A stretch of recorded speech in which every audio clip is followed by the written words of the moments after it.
Assalamu alaikum and a very warm welcome to all of you on our GDS Academy YouTube and Facebook online digital platform. Dear students, hope you all are fine.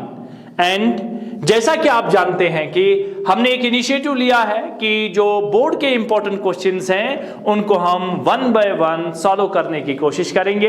और आज हमारा जो next topic है जो कि हम work power energy को discuss कर रहे हैं और वहां से जो कोलिजन्स का टॉपिक है वहां से एक इंपॉर्टेंट क्वेश्चन को डिस्कस करने जा रहे हैं। सो कोलिजन आप लोगों ने इंशाल्लाह कॉपी से देखा होगा, उसकी डेफिनेशन क्या है, लेकिन या तो वहां पर सिंपल एक डेफिनेशन आपको मिलेगी what is meant by collision, but here the question is what is coefficient of restitution. This is very important question my dear students. So the question is what is coefficient of restitution. Question is what is coefficient of restitution. What is coefficient of restitution? और my dear students, coefficient of restitution लिखा होगा या वहां पर लिखा होगा coefficient of resilience। तो इस रेस्टिट्यूशन को, ये जो कोएफिशिएंट ऑफ रेस्टिट्यूशन है इसका दूसरा नाम है रेजिलियंस। रेजिलियंस हो या रेस्टिट्यूशन हो, one and the same thing. What is coefficient of restitution और what is coefficient of resilience. और आपको पता है बेटा ये रिप्रेजेंट होता है ई से, यानी ई जो है ये कोएफिशिएंट ऑफ रेस्टिट्यूशन है, ई से रिप्रेजेंट करते हैं। लेकिन इतना ही नहीं, क्वेश्चन साथ में ये भी बोलेगा how it explains means coefficient of restitution e जो है बेटा, how it explains elastic and inelastic collision. Elastic and inelastic collision बेटा, इन इलास्टिक कोलिजन। समझ में आया? ये जो ई है ना, ई कैसे हमें इंफॉर्मेशन देगा कि एक कोलिजन इलास्टिक है या इन इलास्टिक है। तो पहले मैं कोएफिशिएंट ऑफ रेस्टिट्यूशन को डिफाइन करूंगा, उसके बाद में मैं एक्सप्लेन करूंगा कि ये हमें कैसे बताता है कि कोई कोलिजन, ई कैसे बताएगा कि कोई कोलिजन इलास्टिक है या इन इलास्टिक है। ठीक है, चलिए तो पहले मैं डेफिनेशन कोट करता हूं, जैसे आपको एग्जामिनेशन में लिखना है वैसे ही मैं यहां पर लिख के बताता हूं। चलिए, कोएफिशिएंट ऑफ रेस्टिट्यूशन या coefficient of resilience. Coefficient of restitution, इसकी डेफिनेशन क्या बनेगी? Coefficient of restitution E, coefficient of restitution E, coefficient of restitution E is defined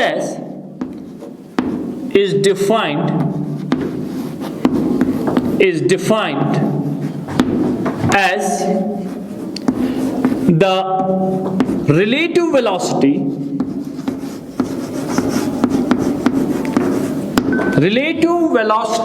of separation.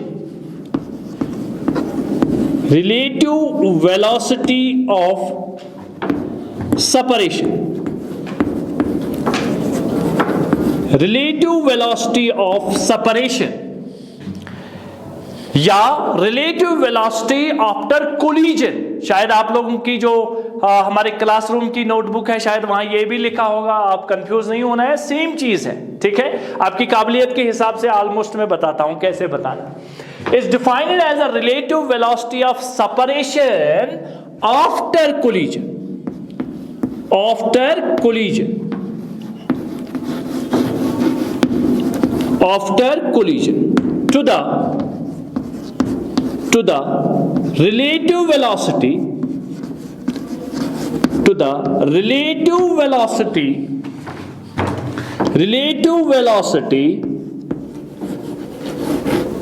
velocity of approach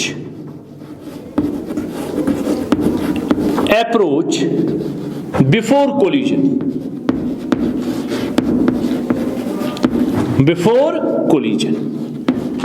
चलिए बेटा, ये हमने डेफिनेशन नोट कर ली इसकी।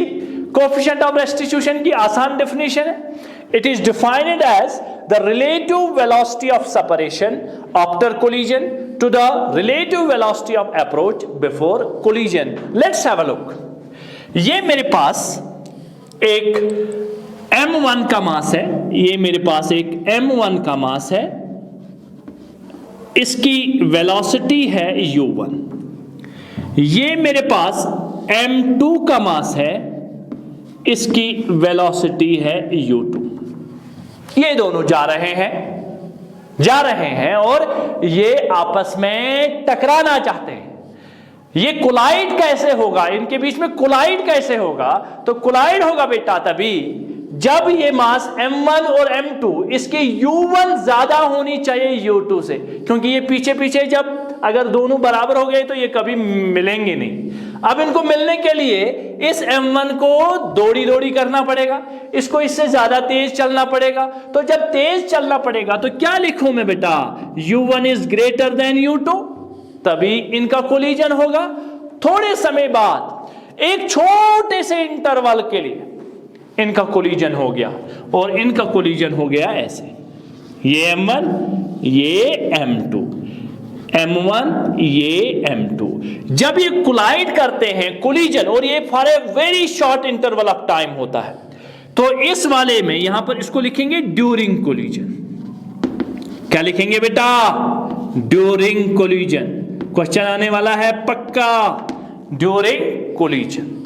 ये जो वेलोसिटी है u1 u2 वेलोसिटी है, इनकी रिलेटिव वेलोसिटी अभी, अच्छा कोलिजन के बाद जब कोलिजन होता है, आपको पता है जब एक बॉडी दूसरे बॉडी के साथ स्ट्राइक करता है उसके बाद में उनकी वेलोसिटीज में चेंज आ जाता है। अब वेलोसिटीज में जब चेंज आएगा, मान लो m1 मास जो है, m1 मास के पास वेलोसिटी आ गई v1 और m2 मास के पास वेलोसिटी आ गई v2। ध्यान से देखना बेटा, ये m1 मास है, u1 u2 इनकी वेलोसिटीज है, ये ड्यूरिंग कोलिजन हो गया, ये आफ्टर सेपरेशन सेपरेट हो गई। आफ्टर कोलिजन जब इनका ये एक दूसरे से अलग थलग हो गए तो इनके पास जो वेलोसिटी है सब वेलोसिटी से v1 तो v2। तब से जिगर मेरा आफ्टर सेपरेशन इनकी रिलेटिव वेलोसिटी क्या होगी? रिलेटिव वेलोसिटी होगी, इसको अगर हम v2 माइनस v1 लिखें, v2 minus v1, this is relative velocity after separation. Relative velocity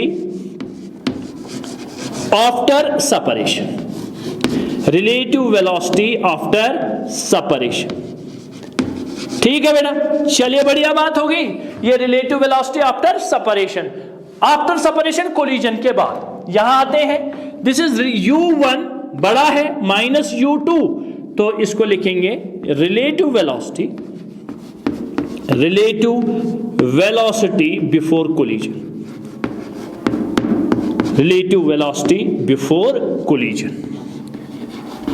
ठीक है बेटा, चलिए बढ़िया बात होगी। आप इसको अच्छे से नोट करो, ये u1 minus u2 as it is आपको एग्जामिनेशन में ये लिखना पड़ेगा, एज इट इज आपको ये एग्जामिनेशन में लिखना पड़ेगा। सो मैंने क्या बोला, अगर हम इनके हिसाब से आप देखेंगे तो इसको हम लिख क्या सकते हैं? चलिए, ये होप ये आप लोगों ने नोट किया होगा, आप नोट करिए इसको।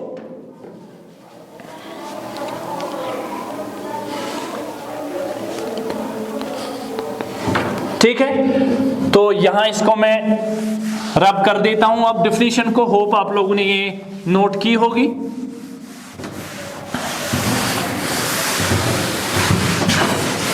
चलिए, तो E को क्या लिखूंगा मैं? E velocity of approach, E को लिखूंगा मैं यहां पर velocity of approach, velocity of separation, separation along the line of impact, along the line of impact,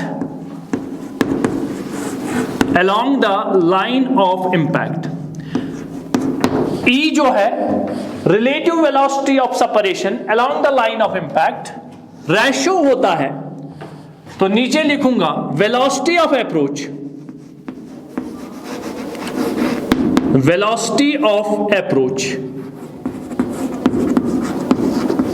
along the line of impact. ऐसा ही लिखना है बेटा, along the line of impact, फिर न बोलना हमें खबर न थी, along the line of impact. E. Velocity of separation along the line of impact, velocity of approach along the line of impact. तो along the line of impact, the most general form में हम इसको कैसे लिखेंगे? E is equal to, जो हमारे पास relative velocity after separation है along the line of impact, तो हम उसको लिखेंगे v2 minus v1, रेशो होता है u1 minus u2. ये हमारे पास तैयार हो गया कोफिशिएंट ऑफ रेस्टिट्यूशन. सो जो क्वेश्चन है, what is coefficient of restitution? So coefficient of restitution is the relative velocity after separation to the relative velocity before approach. E is equal to v2 minus v1 divided by u1 minus u2. और ये हमारी definition रहती है किसकी? Coefficient of restitution, where u1 and u2, where u1 and u2, where u1 and u2 are velocities of two bodies before collision, are velocities of two bodies, velocities of two bodies before collision, and v1 and v2 are velocities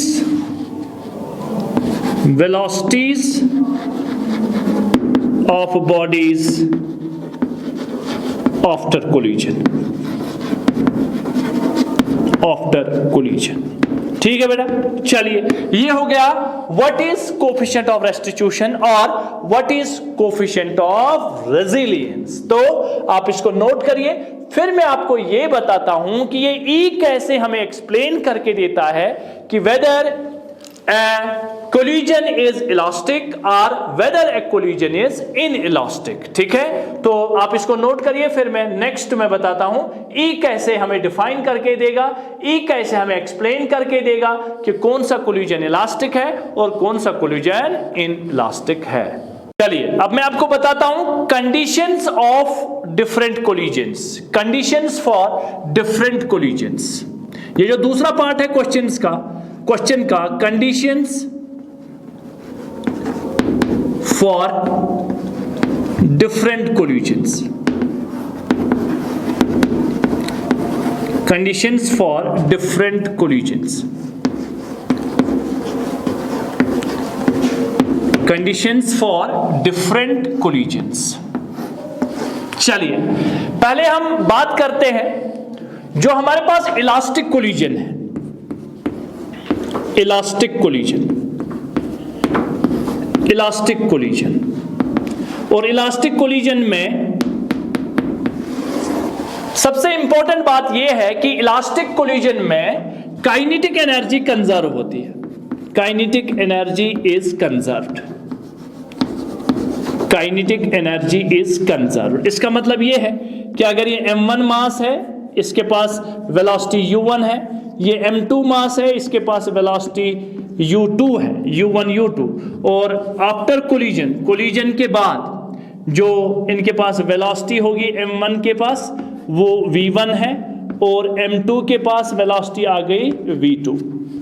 ठीक है, ये अब elastic collision में kinetic energy final is equal to kinetic energy initial.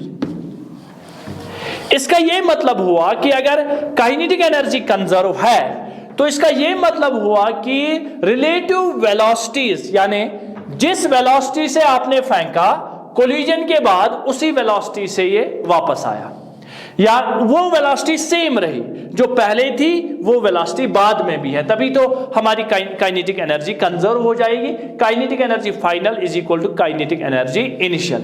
इसका ये मतलब हुआ जो हमारी डेफिनेशन है, डेफिनेशन ई की जो है, ई की डेफिनेशन है v2 minus v1 divide by u1 minus u2।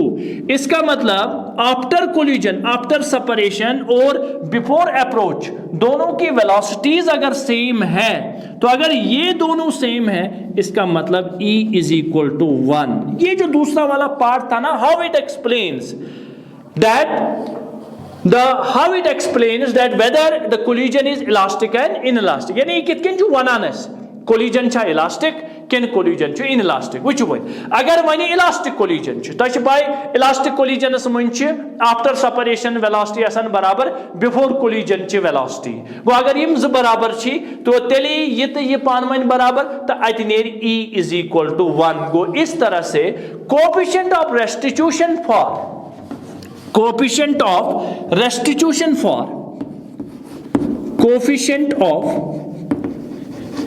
Restitution खबर मा है कि ऑब्जेक्टिवस मज Trishit coefficient of restitution for elastic collision is 1। Elastic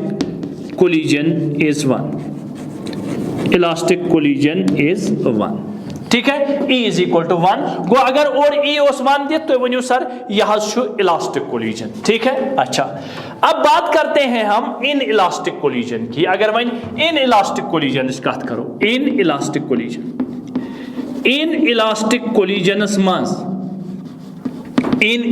collision जो होता है बच्चों, उसमें काइनेटिक एनर्जी फाइनल जो होती है not equal to kinetic energy initial, यानी काइनेटिक एनर्जी जो है वो फाइनल इनिशियल के बराबर नहीं होती है। और किसी किसी केस में kinetic energy final is less than kinetic energy initial, यानी काइनेटिक एनर्जी फाइनल जो है that is less than kinetic energy initial. ठीक है, और इस वाले केस में क्या होगा फिर, अब kinetic energy final is less than, ये हमारे पास अगर काइनेटिक एनर्जी फाइनल लेस है तो इसका मतलब जो रिलेटिव वेलोसिटी आफ्टर अप्रोच है, yes relative velocity after collision आसे, yes relative velocity after separation आसे साइज कम as compare to relative velocity before collision. इसका ये मतलब हुआ इस वाले रेशो में अगर हम देखेंगे E is equal to v2 minus v1 divide by u1 minus u2। इसका ये मतलब है ये वाली चीज क्या होगी, ये छोटा होगा, ये वाला चीज क्या होगी, ये जो रिलेटिव वेलोसिटी है ये जो होगी ये कम होगी और ये ज्यादा होगी। So for in elastic collision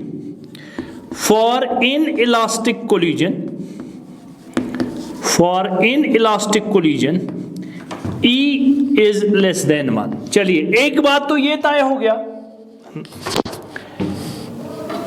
ये तय हो गया कि जो हमारा E है वो जो हमारे पास इलास्टिक कोलिजन है उसका 1 होता है और जो इनइलास्टिक कोलिजन होता है उसका लेस देन 1 होता है। लेकिन there is one special case that is known as plastic collision. ये एक एक्सट्रीम केस है इन इलास्टिक कोलिजन का, यानी इन इलास्टिक का ही केस है एक, उसको बोलते हैं हम प्लास्टिक कोलिजन। सो प्लास्टिक कोलिजन में क्या होता है, प्लास्टिक कोलिजन में क्या होता है ध्यान से देखना है। प्लास्टिक कोलिजन में जो रिलेटिव वेलोसिटी कोलिजन जो होता है ये m1 है, और जब ये ड्यूरिंग कोलिजन होता है m1 एंड m2, यानी आफ्टर सेपरेशन ये प्लास्ट का मतलब ये स्टिक हो जाते हैं, ये स्टिक हो जाते हैं, ये एक दूसरे अब सेपरेट ही नहीं होते हैं, ये सेपरेट ही नहीं होते हैं, ये ऐसे ही चलते हैं, स्टिक हो जाते हैं एक दूसरे के साथ, इसीलिए इसको बोलते हैं प्लास्टिक।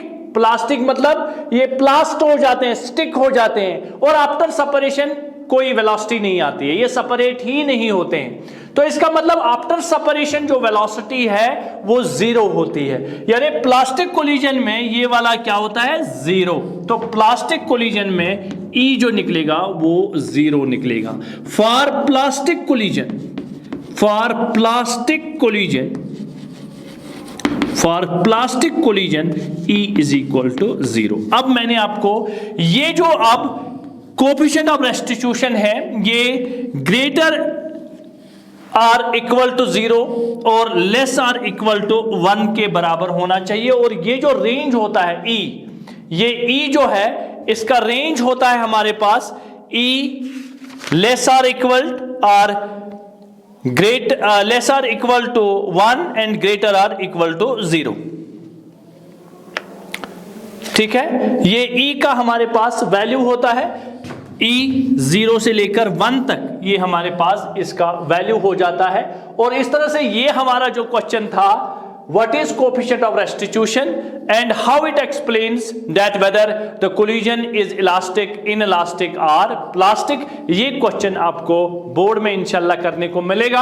आप इसको पूरी तरह से ध्यान दीजिए, 1-2 बार देख लीजिए, बहुत आसान सा टॉपिक है। और अगले टॉपिक के लिए हम फिर से हाजिर हो जाएंगे, तब तक के लिए अल्लाह हाफिज।